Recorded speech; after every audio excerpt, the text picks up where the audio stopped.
Hi everyone, welcome to the webinar which is hosted by Shiksha.com and presented to you by MUSP. Today we have with us our experts, our esteemed panelists, which include Dr. Narendra Jadhav and Mr. Pratham Mittal, who are representing Masters Union School of Business here for us. So, Dr. Narendra Jadhav is a global economist, a distinguished policymaker and educationist, and a best-selling author. He is currently a nominated member of parliament from Rajya Sabha and formerly served as the chief economist of RBI, among several other leadership roles he held over the years. He'll be teaching economics and public policy at the Masters Union School of Business. I'll tell you something about Masters Union School of Business. It is a new age business school where noted practitioners such as Dr. Jadhav themselves would take classes and teach in an internship style format, driven by live projects, boot camps on emerging technologies, and even a life investment fund that students themselves manage. Other teachers at the Masters Union include Karthik Ramanna, HBS and Oxford professor, Saikat Chaudhary, who is a Wharton professor, and former CEOs and MDs of L&T, Morgan Stanley, BCG, Adani, and Tata. So we would want Dr. Narendra Jadhav to start with the topic. And Dr. Jadhav, over to you, sir. Thank you. Thank you, Kshitij, for a very generous introduction. Good morning, friends. It is a real pleasure. I'm truly delighted to connect with you. The theme for our discussion today is post-corona crisis. Our world would never be same again, ever. The corona crisis, as we all know, or COVID-19 as it is often called, has triggered an unprecedented crisis of cataclysmic proportions all over the world. As of this morning at 8 o'clock, the total number of confirmed cases were 1.7 million. Death toll has now crossed 100,000 and it is now around 103,000 all over the world together. And in many cities of the world, there is either partial or a complete lockdown. Sheer size of this crisis is shocking. Who could have believed only 4 months back that there could be a virus, one virus, which will disrupt the entire world economy? But that is exactly what is happening through corona crisis, and it continues to do so. What are the origins of this crisis? I want to go a little fast on some of these issues. While eating bats in the Wuhan province of China may be the initial trigger point, but there is a root cause of the problem is different. The root cause of the problem is the destruction of ecological balance in the name of economic growth and development that has been going on. That is the root cause of this grave crisis. Well, one of the questions that is often asked is, how is it that nobody could see it coming? How come nobody hears that this is happening? In fact, one international channel had a story that, and they called it the biggest intelligence failure of humanity. This is simply not true.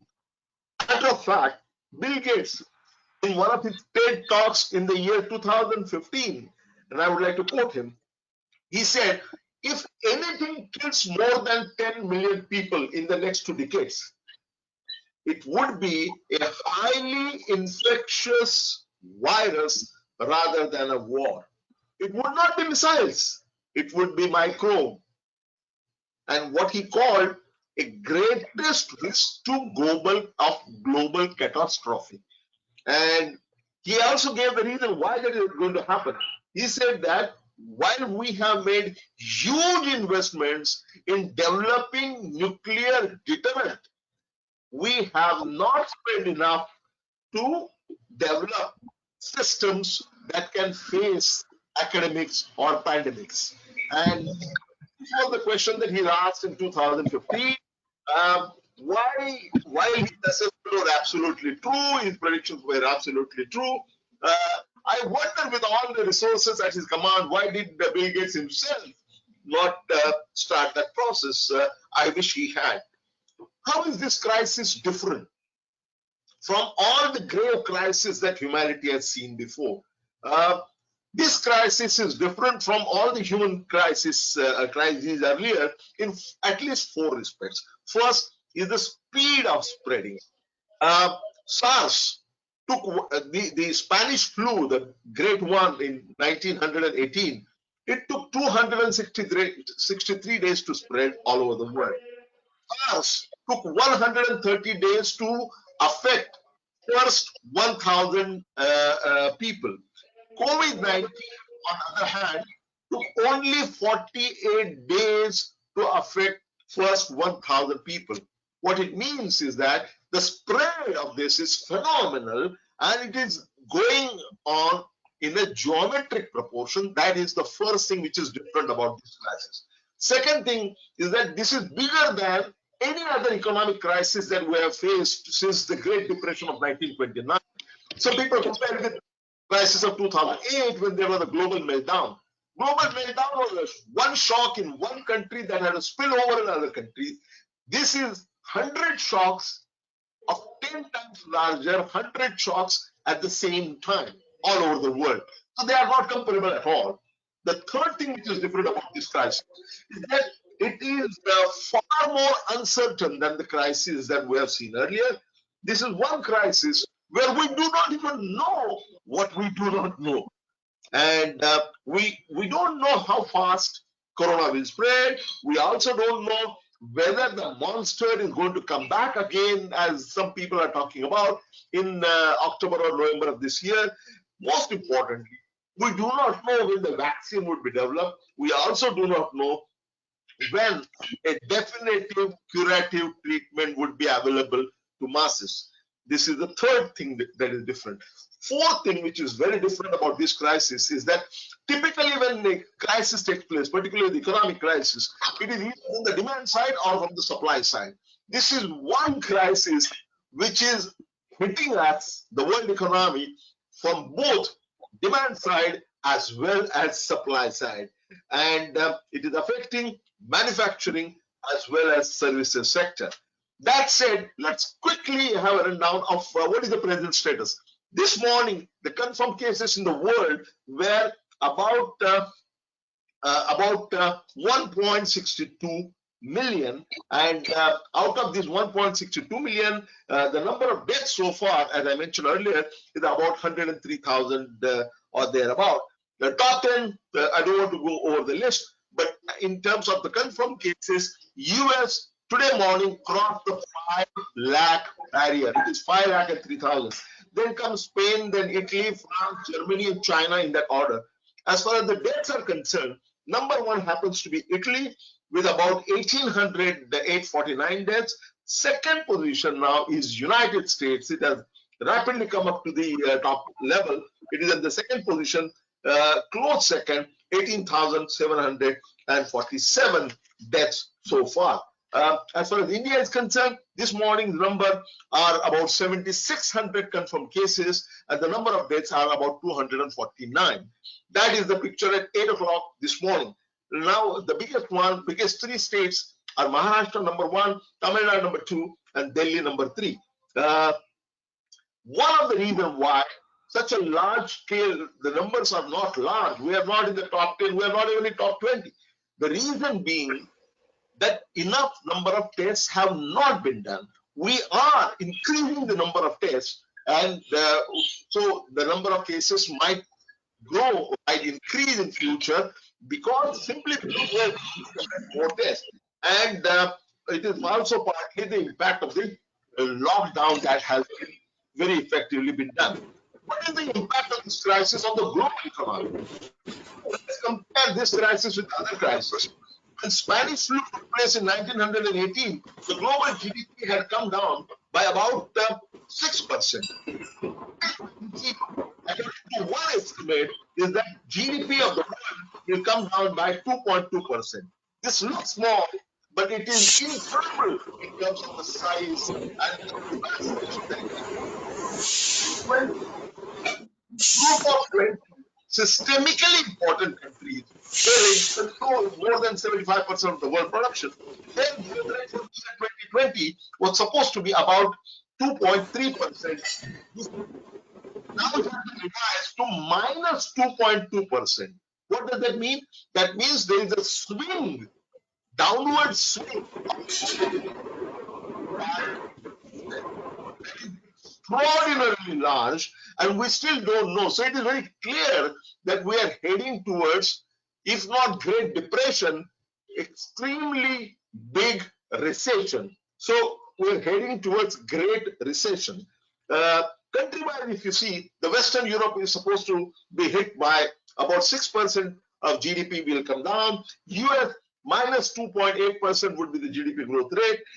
So major countries are going to be hurt in a major way in terms of the growth, in terms of rising, slowing down of growth dramatically, and getting into the recession with the concomitant very large unemployment. China, according to one estimate given by the European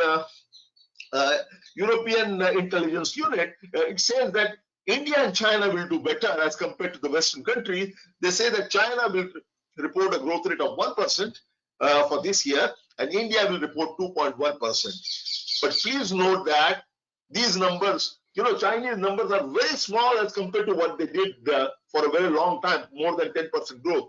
Indian growth rate also will dramatically come down. But again, I must emphasize that these are not estimates, these are estimates as we go on. What is the dilemma for the policymakers all over the world, not only in India? In economics, they talk about trilemma, that there are three things, you can choose only two, you can't achieve all three. The classic Mundell-Fleming trilemma was, you can't have all three. First is fixed exchange rate, second one is free capital movements, and third is independent monetary policy. They said that you can't achieve all three at one. You can achieve any two, and for this, they were given Nobel Prize. Now people are talking about the trilemma that is imposed by COVID-19. What is the trilemma? The trilemma now is you cannot have all three. What are those three things? Healthy economy, medically healthy society, and healthy democracy. You can have any two, but you can't have three. For example, if you keep the economy running, the restaurants are open, flights are going on, everything is business as usual. What will happen is more and more people will get sick and more people will die. At the other extreme, if you keep the economy under a lockdown, and it is today, if you continue to keep it locked down, there would be a major recession, massive unemployment, poverty, malnutrition, and even starvation deaths. So that is the dilemma there. If you look at the dilemma between healthy economy and healthy democracy, you will find that if you want to keep the economy healthy, like China did, where every action is monitored and graded, and it becomes a surveillance state, that kind of thing at the cost of the people, then you will not have healthy democracy. So if you want to have a healthy society, healthy economy, you will not have healthy democracy. So if the policymakers want democracy, another way to interpret this trilemma is that if policymakers want democracy, then they must choose between a healthy economy and healthy population. It must be recognized, however, that these kind of trilemmas, they are not absolute, they are negotiable. Response to the crisis can be short-sighted, panicky, and destructive, or it can be radical, innovative, and constructive. Please note that like China succeeded in containing it, South Korea also did, and South Korea is a democracy.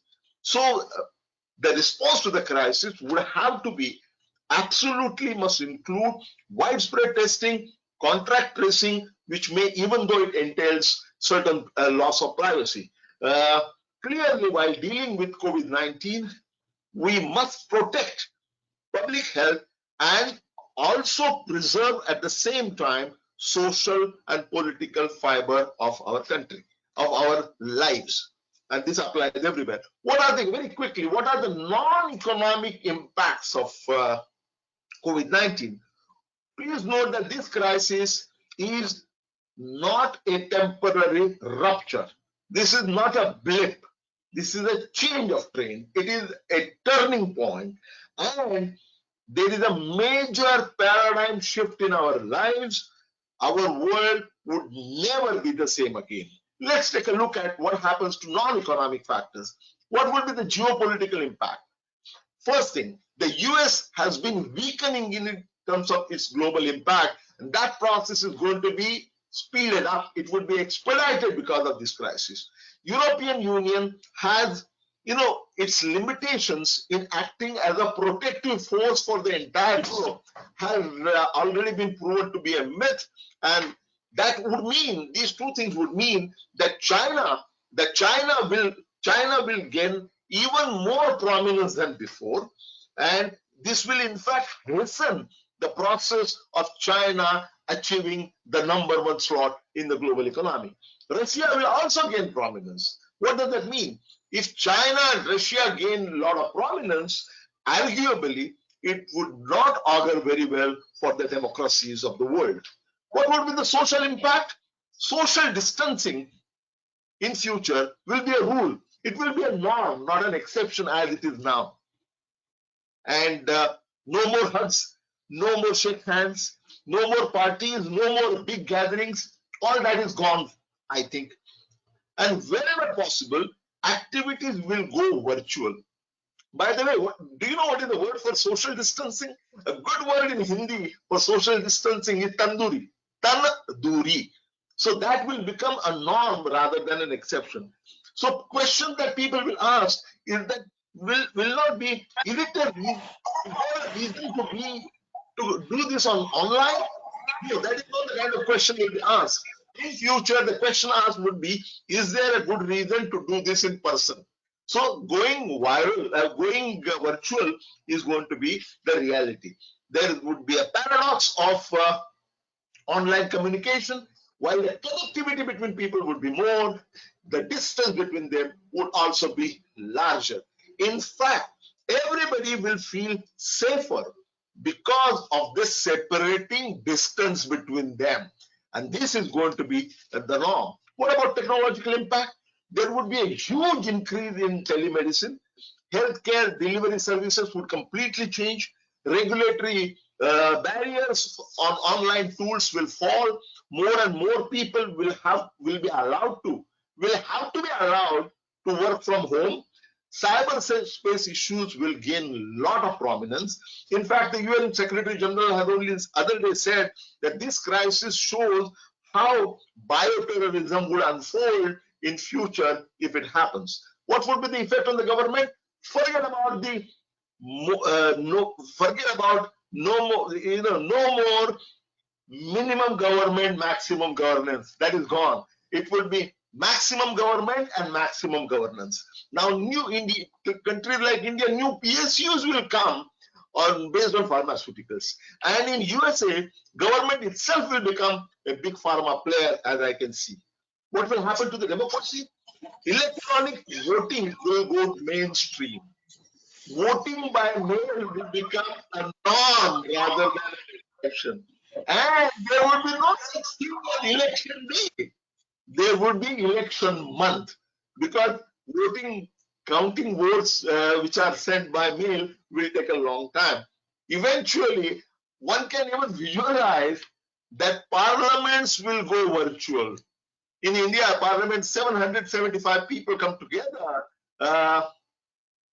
in one place. That kind of thing is going to be avoided as far as possible. So what will happen in course of time is that the ways will be found to make even parliaments go virtual.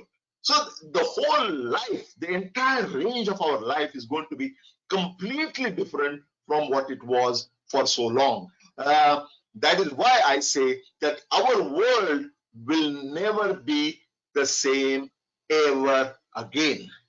Now, this part is over. I will take your questions now, but after the break, after the question Q&A and other small presentations, second part of my presentation will be focused exclusively on Indian economy and what is going to be the effect of Indian economy. Right. So thank you so much, Jadhav. Right. So we have certain questions which are related to the economy and Indian economy and the world economy. So we'll take them one by one. So we have Deep Kanani who wants to ask, we can clearly see this is going to harm our economy too fast. So are we going to face the recession like we faced back in 2008? Okay. All right. No, this, as I mentioned, this shock is going to be a lot bigger than the shock of 2008. There, they were talking about Mandi. Now the Mandi will actually come. That time we were talking about the slowdown, but a lot of people interpreted that as a Mandi. We are now talking about a possibility of a real Mandi. Technically speaking, Mandi happens to be a situation when in two consecutive quarters, the real GDP growth becomes negative. And that possibility cannot be ruled out now, depending on the length of the lockdown. If we keep the lockdown for 3 months, surely our economy would go in the negative territory. The situation would be a lot worse than what it was in 2008. Another question. Thank you so much, sir. And the next question is from Swapnashree Saha. What are the considerations for essential versus non-essential during COVID-19? You know what is going to happen is that there is a clear distinction between essential and non-essential, in the sense that saving lives, as the Honorable Prime Minister has said, is the topmost priority. Now, saving life would mean doing everything that we can, from the masks to ventilators to creating the entire infrastructure. Let me confess that one of the things that we have never done is that we have never spent enough on public health. We have been spending, like, irrespective of government, all governments have done that. So we're not talking about a particular government. Our expenditure on public health has never been more than 1% of GDP. That is peanuts as compared to most other countries. So we have a very weak health infrastructure. So priority would have to be given to building that infrastructure to cope with the big challenge that the country is facing. So in that context, what essential is clearly, it stands out. Everything else has a low priority. The topmost priority comes here. Yeah. Third question.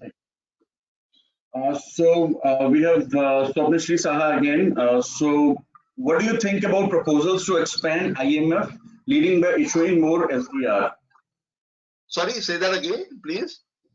So she says, what do you think about proposals to expand IMF leading by issuing more SDR? So perhaps she, expand IMF, International Monetary Fund. Yes. Well, you must be the only person who is talking about expanding the International Monetary Fund. Nobody is talking about it. They are talking about closing it down. No, now I think the most important group for the cooperation, see, the multilateral institutions will remain.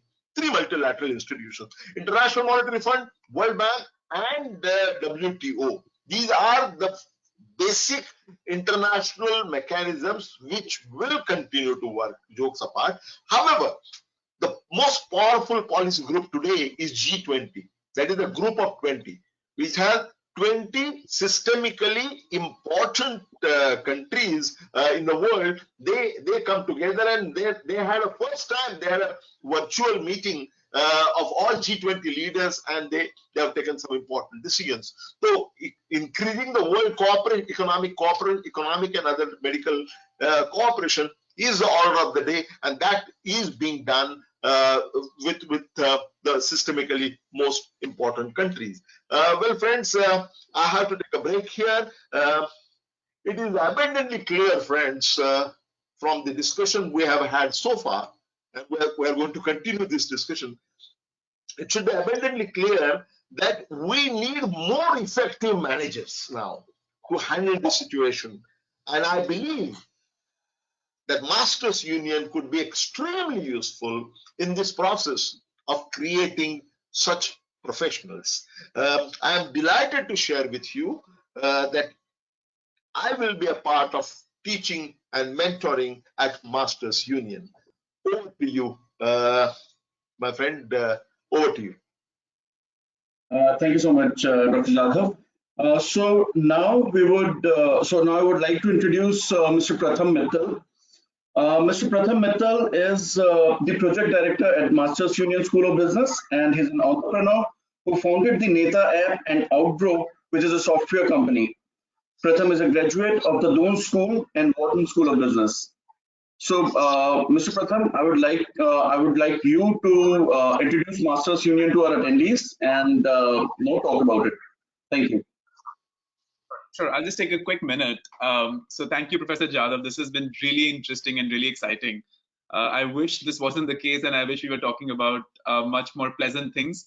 But this is where the world has come to, so we have to take the right measures. And thanks all the attendees for joining. We'll be back with Professor Jadhav in just a minute. I quickly wanted to talk a little bit about Masters Union.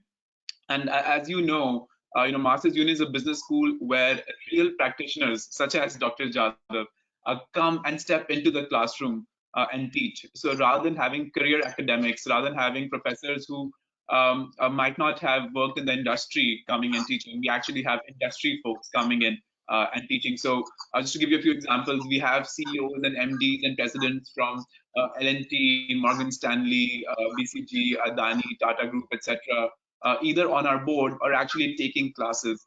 And this makes for a very hands-on experience for the students. Instead of students doing internships in the industry actually comes into the classroom and provides an internship-like experience. So most of the classes, in fact, that are taught by such eminent personalities are designed to feel like internships, are designed to feel like apprenticeships, where students regularly work on consulting projects on a daily basis. And that's how teaching is imparted.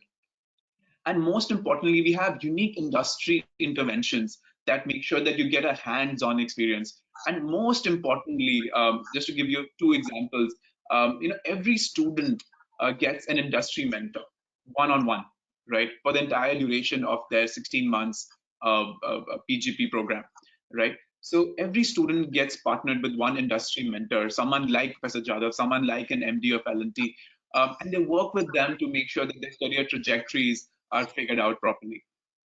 Second, we also have a fund, an investment fund worth almost 5 crore rupees that students themselves will manage. It's like running their own fund while they're still in school. And we have many such interventions that make sure that students have a very wholesome and hands-on experience as a part of their PGP in technology and business management. And as Professor Jadhav said, the world has changed completely, and technology is going to play a very key role. And none of our business graduates would be complete unless they had a technology bent of mind. So all of our students will be given inputs in three major industries. One is artificial intelligence. They will be taught artificial intelligence and how to leverage artificial intelligence as a part of their business. Second is machine learning. They'll be taught the basics as well as the advanced stages of machine learning and how it can be leveraged in various marketing initiatives or various supply chain initiatives. And the third is blockchain. And I don't have to say anything about blockchain. I think most of the audience will be very aware of what blockchain is all about and how it affects business on a daily basis, and especially how it will in the future. Professor Jadhav spoke about the pharmaceutical market, and that is one market that's going to be impacted by blockchain so much. And we'll be looking at those things in detail as part of the PGP. So just to give one holistic summary, Masters Union is led completely by masters from the industry. The classroom is extremely experiential, completely led by consulting projects. And we have unique industry interventions like the one-on-one mentorship system, like the CXO shadow program, like the 5 crore fund that students manage themselves to make sure that the learning is always hands-on. So with that, I'll stop here. I'm sure we all want to hear more from Dr. Jadhav. And if anyone has any questions about Masters Union, they can go onto the website, mastersunion.org, and there's a chat box at the bottom there, and you can talk to us. Thank you so much. Thank you so much, Pratham, for the information. And now I would like to request Dr. Jadhav to continue with the topic. Please, thank you. Thank you, Pratham. The unprecedented and cataclysmic crisis that has been triggered by coronavirus is inevitably going to hurt Indian economy in a major way. But before going into the negative, grave negative, let me briefly talk about some positive effects that this crisis has brought on. First, the most important thing is that the way our country has come together, the way 130 crore people of our country have come together in this hour of crisis is most admirable and most incredible.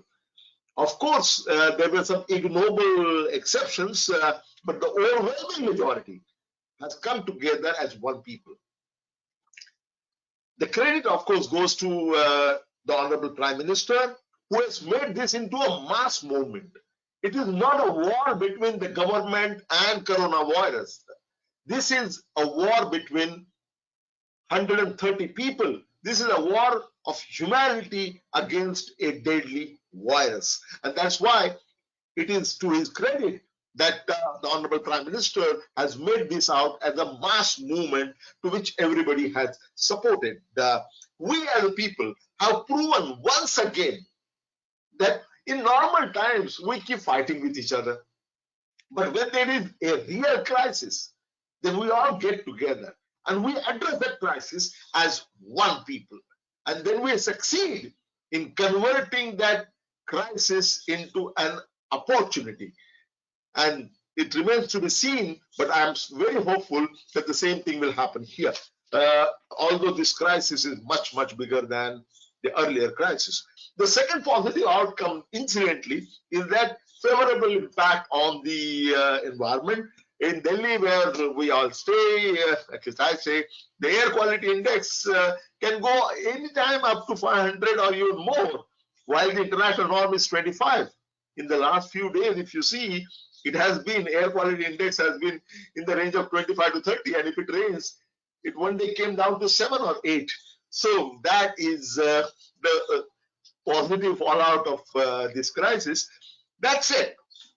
Friends, let me turn now to the grave negative side of this crisis. First, let me underline what is different about India in terms of grappling such a huge crisis. There are at least four factors which are very important in terms of India addressing this grave crisis.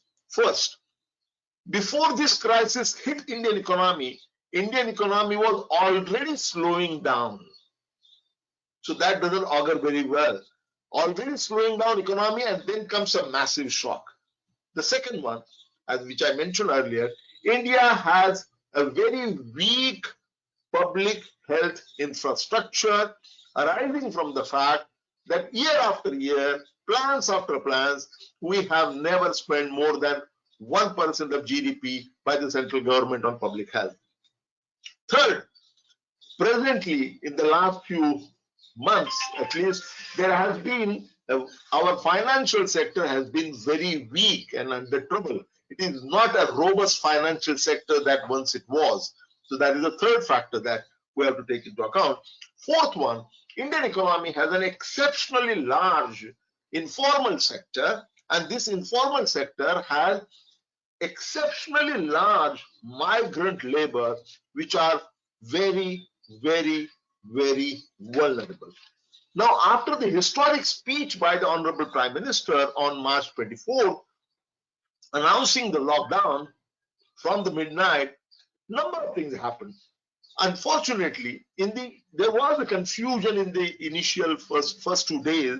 Instructions did not reach the ground level for at least 36 hours, and therefore people had no idea who can go on the road, what would be open, what would be not open, and so on. As a result, there was a panic buying, which was defeating the very purpose of the social distancing purpose of the lockdown. Second one, in the package that was announced, regrettably, there was nothing about the transit labor. And the transit labor, those who live hand to mouth, they had no credit available, so they could not buy their necessities. They had no ability to pay rent because the jobs were lost, so they were thrown out of their houses wherever they were staying. So very large number of transit labor started walking home. If you remember, the headline of one of the newspapers was India walks home. You know, that was something which was avoidable. The heart-rending scenes are carved out in our mind. And paradoxically, what the feeling was, the people, the Indian diaspora, or people who are expatriates, students, workers abroad, they were brought in by aeroplanes. But the migrant labor had nowhere to go and they had to fend for themselves for at least 48 hours. Now, nobody can claim that quarantining 1.3 billion people, 130 crore people, is an easy task. It is a horrendous task, and yet, with the benefit of hindsight, I must admit, one feels that the bureaucracy could have planned this better. Fortunately, all the arrangements for the lockdown are now in place and streamlined thoroughly well and implemented thoroughly well. The importance of frequent hand washing and social distancing has been well impressed on the minds of people, and people are following the instructions and maintaining social distancing. Although in localities which are very densely populated, like slums of Dharavi, you know, in one room there are 20 people. How can you even talk about social distancing in a situation like that? So it is extremely difficult and challenging situation. But the medical fraternity and the police are now handling the situation extraordinarily well.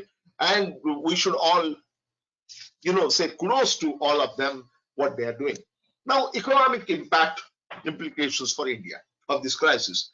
As I mentioned before, the European Intelligence Unit has predicted that India's real GDP growth will come down, will slow down. Growth rate will slow down. It will not become negative, it said. It said that the growth rate will come down to 2.1%. From 4.5% or thereabout, which was there, it will come down to 2.1%. This doesn't look big, but I don't think this is true. This is entirely contingent on the lockdown period.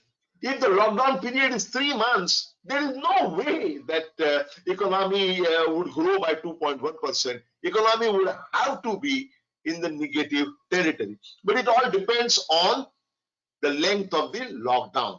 There is a big crisis, debate and crisis going on about lives versus livelihoods. If we, as the Honorable Prime Minister very rightly says, every life is precious and we must save it. If we concentrate on saving lives and keep the lockdown for a longer period, then there will be so much of slowdown. In fact, the Indian economy will go into the negative territory and there would be a very large unemployment, a large number of people pushed below poverty line, and there can be hunger, there can be even starvation, death. That is the other extreme picture. So we have to strike a balance between the two. CMI, the Center for Monitoring Indian Economy, a private institution, it has said that the unemployment rate, which hovered around 6 to 8% so far pre-COVID, post-COVID, between January and March, they say that the unemployment rate in India has shot up to 23%. That is extremely worrisome. We don't know how far these figures are true. In rural side, they say it would be 20%, and urban side unemployment rate, according to CMIE, has shot up to as high as 31%. The total number of labor force, our labor force has come down from 443 million to 434 million. That means 9 million people are thrown out of the labor force. Now, this is very serious. No wonder, although the International Labour Organization has come out with the statistics, they say that in India, around 40%, around 40 crore people, 400 million people would be sinking below the poverty line. Therefore, whether you believe these numbers or not, it becomes very clear and evident that along with a significant loss of lives, there would also be equally significant loss of livelihoods as well. So if economy crashes, there would be a huge human toll. So we are debating between lives and livelihoods. So what should be the policy imperative for India? The principal objectives, in my view, should be save public lives, save lives now, and save livelihoods immediately in the immediate future. Honorable Prime Minister has said that every life is precious and we must make every effort to save that. That is absolutely true. Our topmost priority has to be saving lives, but our immediate next priority should be saving the livelihoods. Now, this would call for a huge package. The package that was announced by the government of India some time back by the Honorable Finance Minister was less than 1% of GDP. It was not even 1% of GDP. Can we have as large package as America? No, we can't. But at least in percentages, we should be somewhere comparable. America has spent, given a package of 2 trillion US dollars. That is about 10% of American GDP. Our package is 1% of GDP. Certainly not enough. If you think that we should not talk about America, let's talk about Malaysia. Do you know what is the size of the Malaysian package? Malaysia's package is 16% of GDP. In other words, what we need is that in the immediate future, we should have a big package of the size approximately not less than, I would put it this way, not less than 5% of GDP. That would be large enough, but not excessively large like America or Malaysia. So we need a package which is of the size of about 5% of GDP. What should be the priority for our spending? Number of priorities. First, building healthcare infrastructure. You know, everything that is required from masks to ventilators to PPE to everything. And the associated infrastructure. That should be the topmost priority. One. Second, this is very, very important. Social insurance for the most vulnerable strata of society. So this, we're talking about here direct subsidy, direct transfer of money to Jan Dhan accounts without even targeting. Forget about targeting. There's no time for targeting. There would be mistakes made. But important thing is to put money in the hands of people. So Jan Dhan account, you know, that is a big strength that it turns out that that was a visionary step, and it has created a mechanism where people can be helped directly. So let's use that. Bigger PDS, free ration and free meals. This should become a norm in the next couple of months at least. It should happen in everywhere. We have a stock of 80 million tons of food grains, and we are paying heavily to maintain the stocks. And there is a dire need. The stock can even be distributed freely. And the next harvest is around the corner. So there is a cost of maintaining it. This is the time. What are we saving these food grains for? For a rainy day, right? For a situation like that, well, there can't be a better occasion to spend it, to use it. And so that must be done. Then there should be, third item should be, of the package should be, there should be a bailout package for MSMEs. That is mini, small, and medium enterprises. These are the ones which are in a very bad shape, and they need to be helped in innovative manner. They are the ones who generate a lot of employment, a lot of exports, and they need a big support at these critical times, and that should be also part of the package, should be directed to them. How do you finance this package?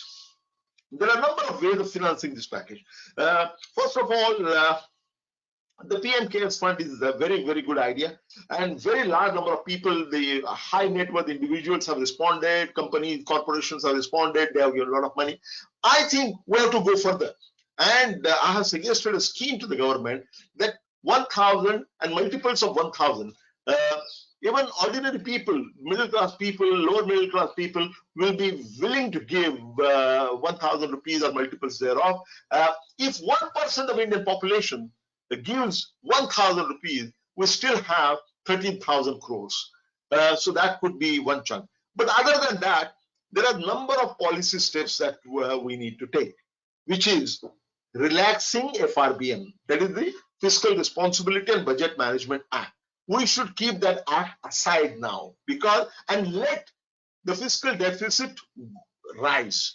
Let's not worry for the time being about what the international investors will worry about, because this is happening to every country. A lot of people are scaring us that, no, don't do that. This is the time to do it. The fiscal deficit must be allowed to rise considerably. So put the Fiscal Responsibility and Budget Management Act aside. Overlook it for 1 year, then you have to come back on the glide path. Third, relax the limits on debt that can be raised by the states. Fourth one, take away the MPLAD funds. There was a talk about it. I don't know whether the decision has been made. For the next 2 years, MPLAD funds of all the MPs should be taken away compulsorily, and that would generate about 9,000 crore rupees. Then we can also think in terms of reducing the salaries and allowances of non-essential service employees of the government, state governments, and PSUs. For all these policy measures, FRBM, relaxing the borrowing limits of the states, taking away MPLAD funds, and reducing the salaries and allowances of the non-essential services employees, all these measures could be greatly facilitated, in my personal view, by declaring what is called financial emergency. There is a provision in the Indian Constitution under the Article 360. So if under Article 360, if financial emergency is announced, declared, it will give the Honorable Prime Minister the wherewithal to effectively address this unprecedented and cataclysmic crisis. And I strongly suggest that this is the time to take a radical step of going for a financial emergency for a limited period, of course. By definition, it would have to be for a limited purpose. But this is a big war that we're fighting, and we should not we should not hold back turning any stone. And this is one way. Declaring the financial emergency would give the right kind of wherewithal to the Honorable Prime Minister to address this grave crisis even more effectively than what is being done now. Thank you. Thank you very much. I will take more questions now. Thank you so much, sir. So we'll start with the questions. First, we have Mangalam Palli. He wants to ask, if we have recession due to COVID-19, what will be the impact on multinational companies and its employees, and how many years would it take to revive after this pandemic?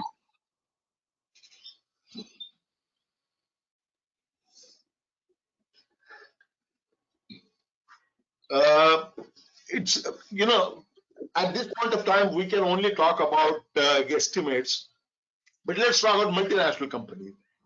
Some people are spreading this fear that multinational companies will withdraw and the foreign direct investment would be withdrawn, and that is not going to happen, because this is not happening to India. Some people are arguing that if we let the fiscal deficit go too high, the international investing community will lose their confidence in the future of India, and therefore they will withdraw, and that would sink India further. That is not going to happen, in my opinion, because this is something which is happening everywhere, and every country is battling with that. So that is not going to happen. How long will it take to survive, to revive? Very hard to tell, but it would be faster than what the prophets of doom are saying. there won't be any V-shaped recovery. They're certainly not, they talk about U, V, W shape recovery. U recovery is fine. You take a about turn and come back. That is not going to happen. Second one is V-shape recovery. Now, we should be aiming at a V-shape recovery, going down sharply and coming up sharply again. What we should not want is a W-shaped recovery where it goes down, come up, and goes down again, and then comes up again. That kind of instability we don't want. Worst is L-shaped recovery, which means no recovery at all. A big fall and it stays at that. So those are things that we should be avoiding. So we should be aiming at a V-shaped recovery where there would be a sharp fall and a sharp rising. So I would say that it would happen in 2 years to 2.5 years. That's my informed guess, but it is a guesstimate. More questions, please. So we have Harshit going now, and Harshit wants to ask, what about the interest rates impact by COVID-19? What would be the impact on interest rates? Yeah, RBI is the Reserve Bank of India, which I served for 31 years. They are going out of their way looking at the exceptional circumstances, and they have relaxed and more liquidity is being made available. All that is being done. But the fear that some people are expressing is that if government deficit goes up, if the deficit goes up too much, and if the government's borrowing requirement is too high, that will put upward pressure on the interest rates when the interest rate should be actually going down to be able to encourage people to go into more economic activities. So the combination of the two, I think the RBI's stance would continue to be to kind of have interest rate lowered and greater liquidity being made available to various strata of society. That is what I perceive happening. Please don't forget that as far as RBI is concerned, we have two great strengths. We have about 9 lakh crore of rupees as reserves of Reserve Bank of India. And I'm not talking about foreign exchange reserves. I'm talking about the reserves that they maintain. And in addition to that, we have the unprecedented high level of foreign exchange reserves of $470 billion. So we have a war chest. Now, that doesn't mean that we should squander it away. But what I am saying is that we have a war chest which is strong enough. It is as far as the developing countries or emerging market economies are concerned, this is an unenviable situation. Yeah. Next question. So we have the next question is from Mauli Wahal, and she wants to ask, what according to you should be the appropriate response of the Indian government once the lockdown is over? Government response when the lockdown is over, again, first of all, we do not know how long the lockdown would be there.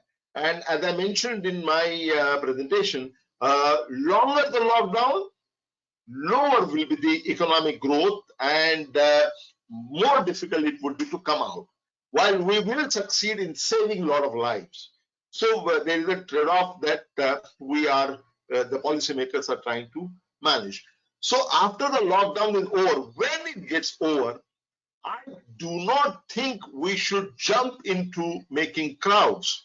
Social distancing, the Honorable Prime Minister has emphasized time and again the importance of social distancing. We must do that, and even in the normal life, we should maintain social distancing. That applies to airlines, restaurants, everywhere. And I think the rules will come out. And in any case, I do not, given the hints by the Honorable Prime Minister, I do not expect lockdown to just be over one day, just like that. It would be in a phased manner, depending on the discipline that people continue to show. Even in China, where there is an authoritarian rule, after the lockout was withdrawn, in one of the spots, picnic spots, suddenly 30,000 people showed up, and that created a huge problem. That kind of thing should not happen. Otherwise, the lockout will come back again. I think the Honorable Prime Minister will address the nation again, where before opening the lockout or before even relaxing the lockout, the instructions would be given, and it is in our own enlightened self-interest that we must all follow those instructions in letter and spirit.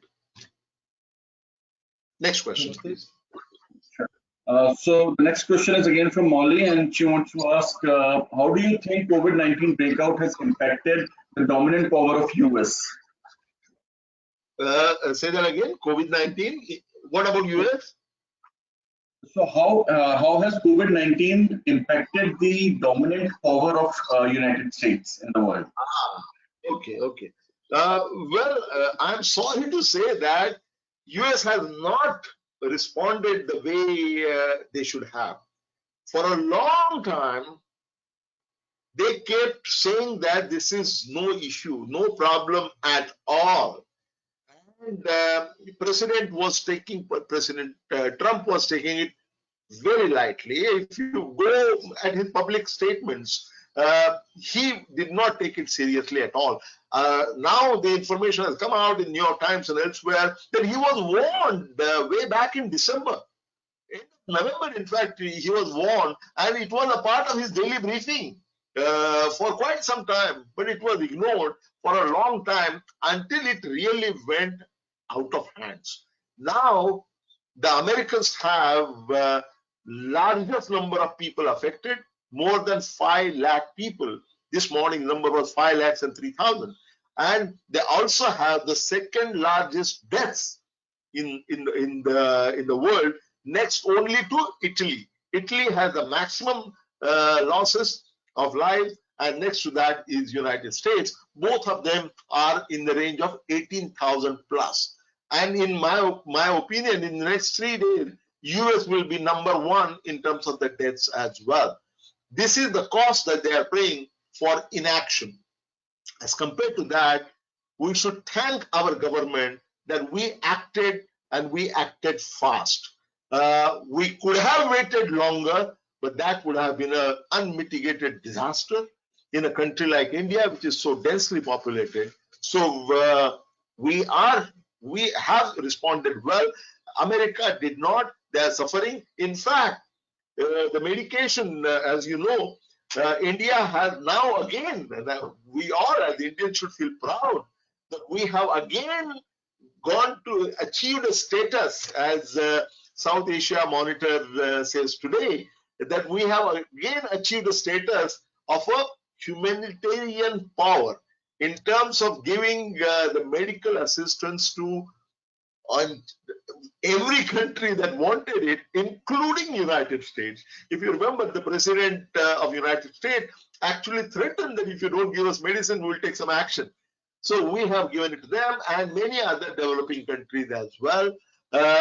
In fact, I have a feeling that one way of recovering from this big crisis is that in the pharmaceutical sectors, we have all the talent, we have all the wherewithal to become a major power in pharmaceuticals, and India can become a medical capital of the world. And that could be one way to come out of the bad adverse impact of this crisis, but that remains to be seen.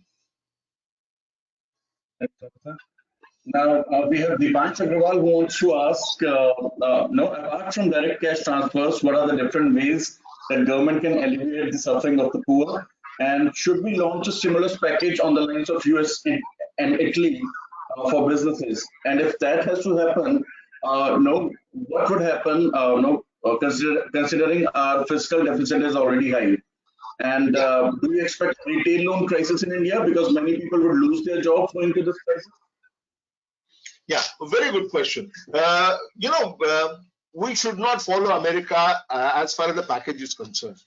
In 2008, they had a package of $800 billion and then another package of $800 billion, which was wasted on the big industrial houses.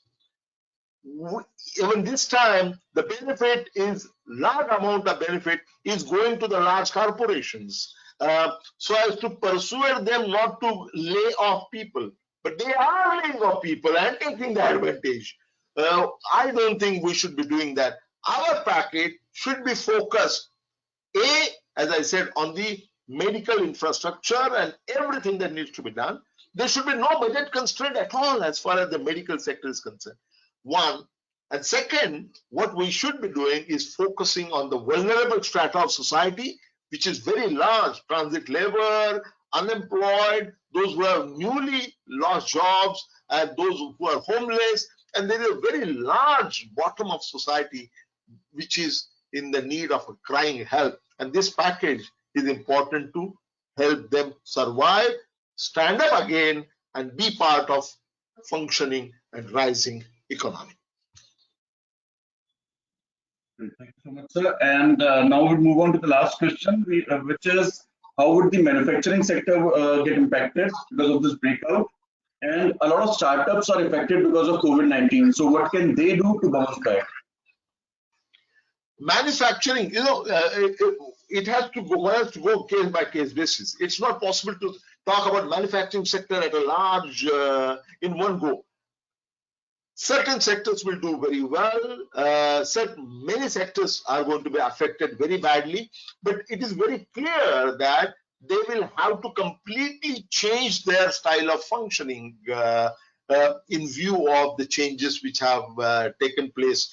The COVID-19 shock is too big, and they must adjust to that shock and look to the future. Those who adopt and change accordingly will survive. Those who do not will find it very difficult to survive. So it is very important. The adaptability is very important, and that is where, as I was saying earlier, we need good business managers, and that is where I think Masters Union can play a very important role in the near future. Thank you. Thank you very much. Thank you so much for your time, Dr. Jadhav, and I'm sure this was quite an informative session. The details, the information that you provided would really help everyone in this crisis, equipped better to fight with it, and I'm sure we would come out of it victorious. Again, thank you so much for your time. It was a pleasure having you. It was an honor having you here. Thank you, and thank you everyone for joining this webinar session by MUSP, hosted by Shiksha.com. Thank you so much. Take care. Bye-bye. Thank you. Thank you, everybody.